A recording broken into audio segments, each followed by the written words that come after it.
स्थापकाय च धर्मस्य सर्वधर्मस्वरूपिणे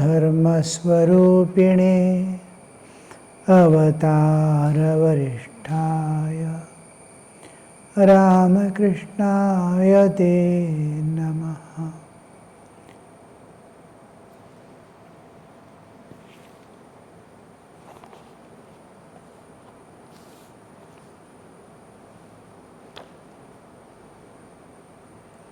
Regarding a particular sadhu, Sri Ramakrishna saw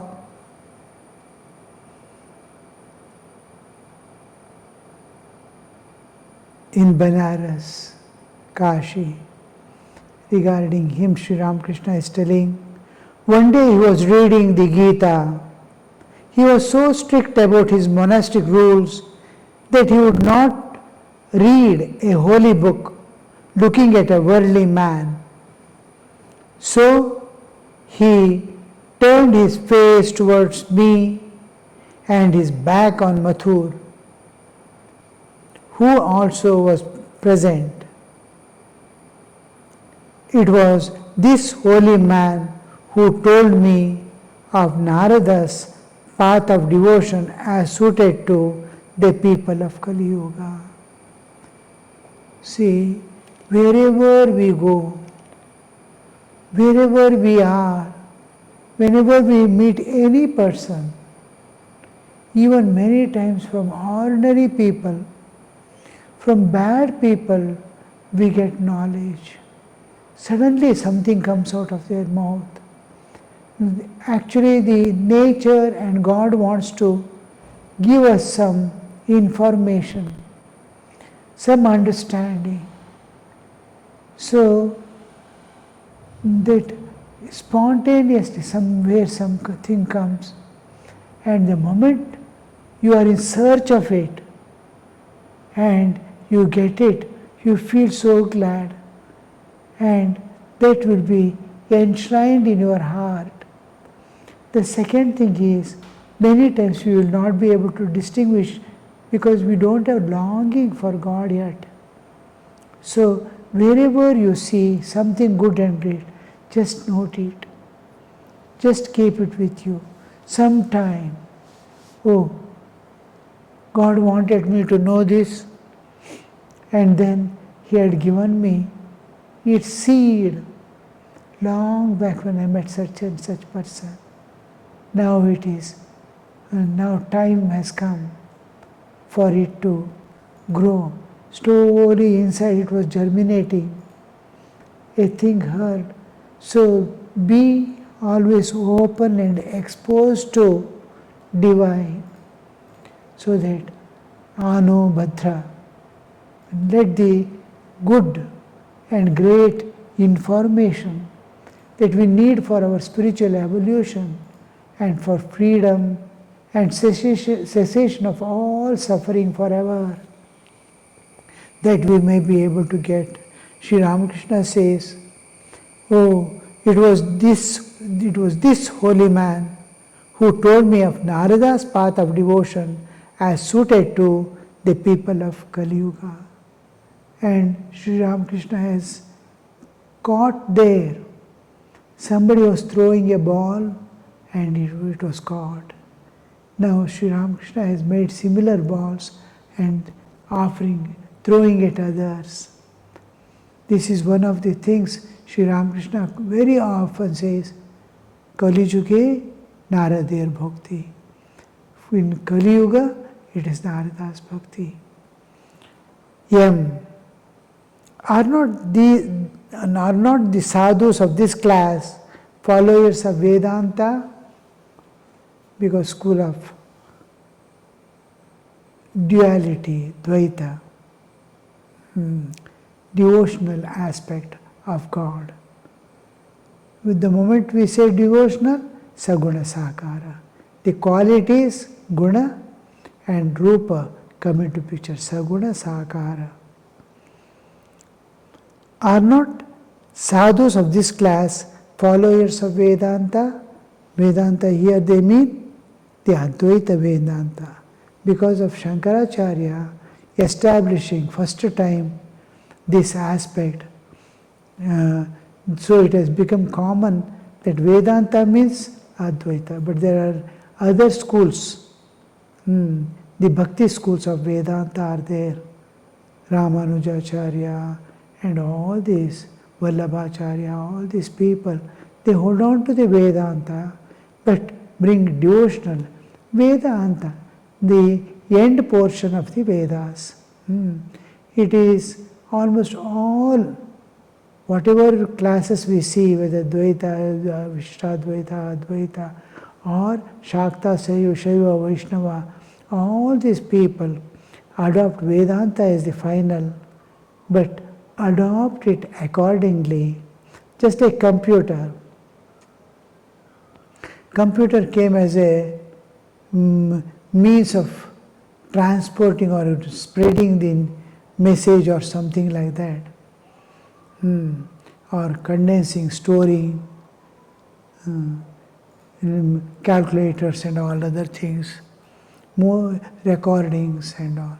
Now the computer entered every bit of the scientific world, a vehicle, a aeroplane, all this. Then medical field, it has every bit, and engineering. Such machines are there, it can do anything. In Bangalore, I went to an ordinary, a devotee's workshop.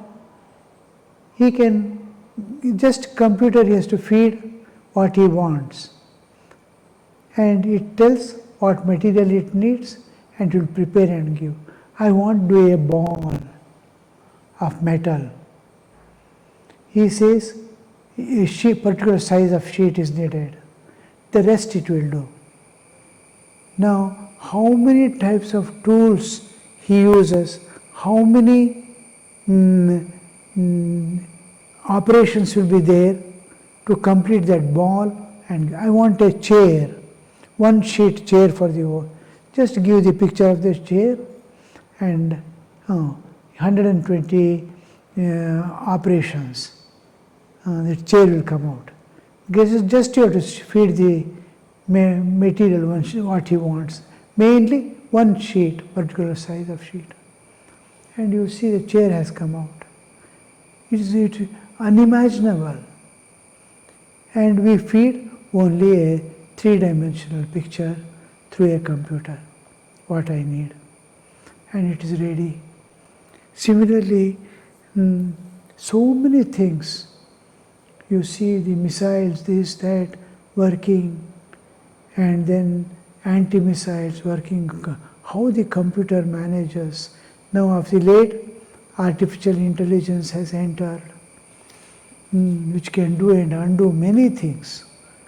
So here we see how just a computer is utilized. Similarly, we utilize all that is possible for our evolution. Now, the Vedanta also has been adopted by all classes of sadhakas, whether he belongs to the Dvaita, Vishishtadvaita, Advaita, or any denomination, any path, they have been able to, because it is something like computer science, Vedanta, where one exists in place of many, all are united together. One reality appearing as many, just like one mind appears as the whole world, dream world, in dream.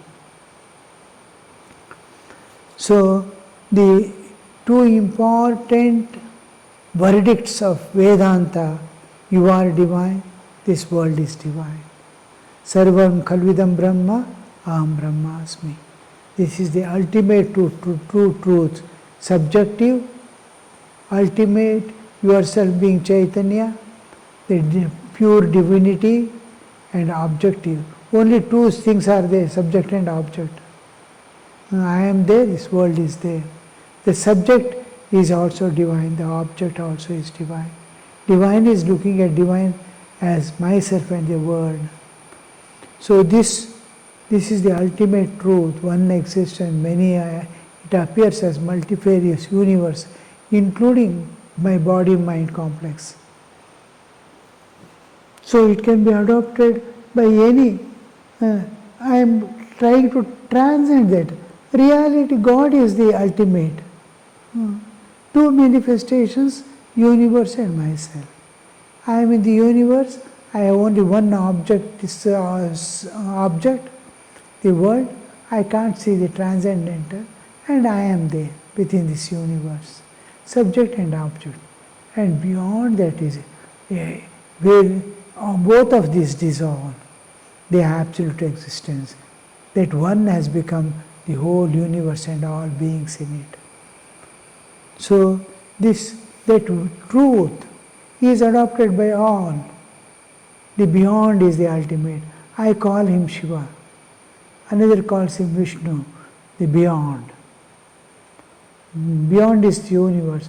I am within the universe. I am a microcosm, the universe is macrocosm. Individual and cosmic. Beyond is the... No, it can be adopted by, this truth can be adopted by anybody who accepts the difference between himself and the universe, who doesn't accept differences.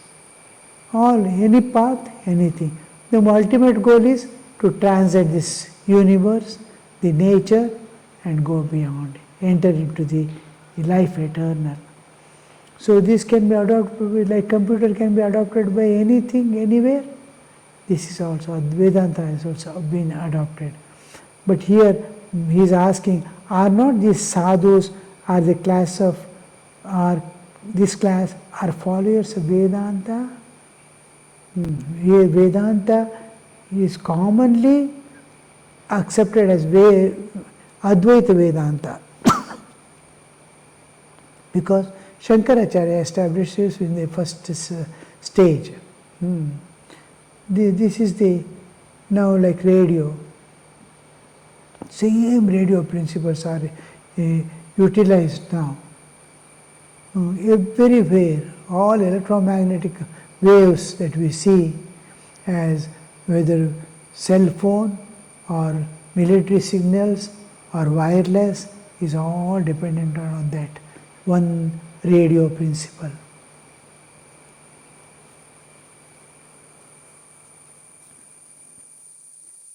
Are they not followers of Vedanta? Master. Yes, they are. But they also accept the path of devotion. Pure Vedantis don't accept the path of devotion. But these people also accept the path of devotion. The fact is that in Kali Yuga, one cannot wholly follow the path laid down in the Vedas. Once a man said to me that he would perform Purascharana of Gayatri. I said, why don't you do that according to Tantra? In Kali Yuga, the discipline of Tantra is very efficacious, means giving very effective. The same thing done means Vedanta brings more of the Advaitic truth. Here on the manifestation, the more weightage is given to the manifestation in which we are living and I am there, than the one unseen, where I am also not there and universe is also not there. There is one reality, the beyond. It is extremely difficult to perform the rites enjoined in the Vedas. There are three parts in the Vedas, majority, mainly. One connected with our sadhana, our lifestyle. The contents of the Vedanta is different. How it is related to me is different. How is it related to me? So that is most important part. The Karma Kanda, Upasana Kanda, Jnana Kanda. The All the three are related to me. When I need something of this world, I use karma kanda. When I finish all the needs, now my time has come, I have to retire from all those things and shift myself to the eternal, because I am going to, my term is going to end in this world. Before the night falls, I have to shift to a safe place where I can spend the night. So, like that, from Karma Kanda, I have to go to the Jnana Kanda, but in between I take shelter in the Upasana Kanda. What I was doing in the Karma Kanda, I do. There I was possessed by desire and doing all action with a desire behind. Now, here I am doing free from all desires and attachments and free from all worldly seekings, because I want to go beyond the nature itself.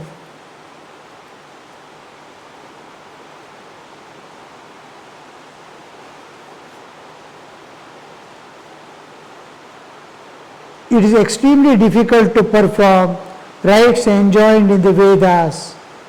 Further, at the present time, people lead the life of slaves. In the footnote, perhaps the master was referring to the foreign rule in India. At present time, people lead the life of slaves. It is said that those who serve others for 12 years or so become slaves. Now, another thing is, we are slaves of modernity now. We are slaves of materialism. Materialism has overtaken, it has captured us and put in the prison house of seeking enjoyments, physical enjoyments. They acquire traits of those they serve. While serving their masters, they acquire rajas, the tamas, the spirit of violence, the love of luxury, and other traits of their masters. Not only do they serve their masters, but they also enjoy a pension after their term of service is over. So they live in the company of those who are not only engaged in the world, but attached to the world and worldliness. Worldliness is there, what all they are seeking. Worldly enjoyments, worldly possessions. Once a Vedantic monk came here. Here the traits, you see, how it applies to the present age. They acquire the traits, those whom they serve. Now, so I am serving someone, what is his nature? Suppose I am working in an office, my superiors, how they are, what they are, how they live. I too want to raise my standard to their living. So, imitation, gatanu gatiko lokaha. As the forward person is going, the trait creator is going, all follow the trait. So, that is the nature of man. So, whomever we see, serve, their traits, their nature, their behavior, their etiquettes, and all we absorb.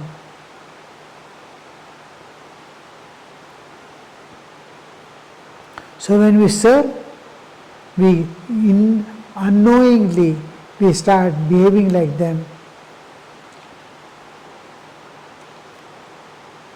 By serving, they acquire rajas, the tamas, spirit of violence, love of luxury, and other traits that matters, of their masters. Not only do they serve the masters, the serving is one thing, but they enjoy the pension. Pension means what is going to continue after that. By serving, we gain the traits, they move forward and will be clinging to their traits. They disappear, but we are clinging to their traits and continuing the same svabhava, behavior. Once a Vedantic monk came here. He used to dance at the sight of cloud. He would go into ecstasy of joy over a rainstorm. He would get very angry if anyone went near him when he is meditating. One day I came to him while he was meditating, and that made him very cross. He discriminated constantly. Brahman alone is real, the world is illusory. Since the appearance of diversity is due to Maya, he walked about with a prism from a chandelier in his hand. One sees different colors through the prism. In reality, there is no such thing as color. Likewise, nothing exists in reality except Brahman. So many examples are given. How that one is appearing as this to make us convinced you are not seeing rightly.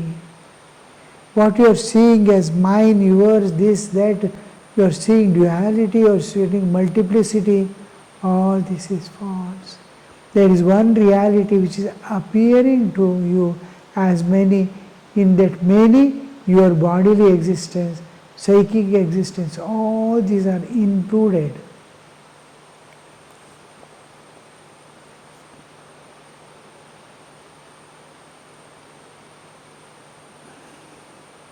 He would discriminate while taking bath at the sight of birds flying in the sky. He knew grammar. He stayed here for 3 days. One day he heard the sound of a flute near embankment and said that a man who had realized Brahman would go into samadhi at such a sound. What would happen to a person when he hears in solitude a smooth, fine sound of music emerging out of a flute? It makes him go to the depths of his own being.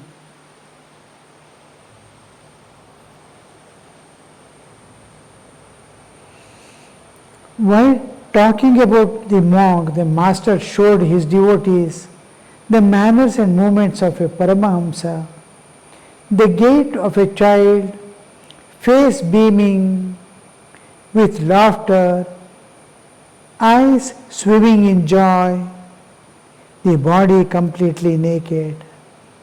Then he again took his seat on the small couch and poured out his soul enthralling words. The master explained the state of Paramahamsa, how the Paramahamsa is free from all the 3 gunas, sattva, raja, tama. He is not attached to any guna. He is gunatita, the trigunatita. The 3 gunas, sattva, raja, tamas, doesn't apply to him. This state, Paramahamsa state, is not bound by any rules and regulations of the society, or he has restricted himself. Because in earlier days, when he was still a sadhaka, all type of restrictions, self-control was to be exercised. Now, everything is slowly becoming spontaneous and he goes with it.